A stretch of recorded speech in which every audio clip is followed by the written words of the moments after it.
Saudara, aparatur sipil negara di Aceh memberikan penambahan libur selama 2 hari untuk merayakan Lebaran Idul Adha 1441 Hijriah. Meski ada penambahan hari libur, ASN di kota Banda Aceh dilarang bepergian atau mudik ke zona merah pandemi COVID-19.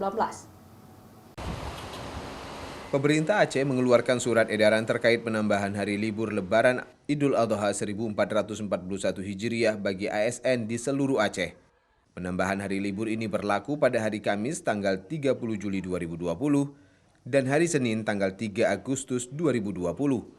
Penambahan hari libur ini diberikan dengan jaminan mengganti jam kerja di hari lain usai Lebaran.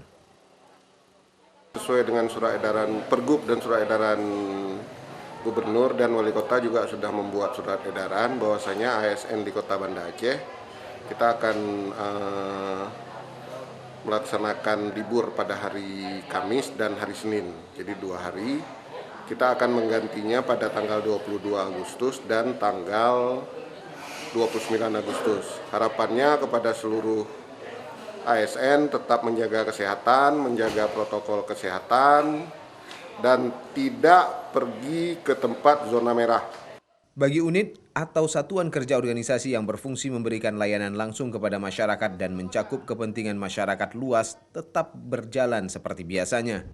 Sementara itu ASN dilarang bepergian atau mudik ke zona merah pandemi COVID-19, serta tetap menerapkan protokol kesehatan pencegahan COVID-19 selama berada di rumah.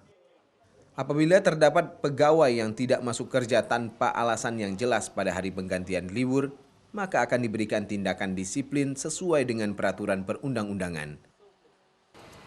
Nova Misdayanti, Kompas TV, Banda Aceh.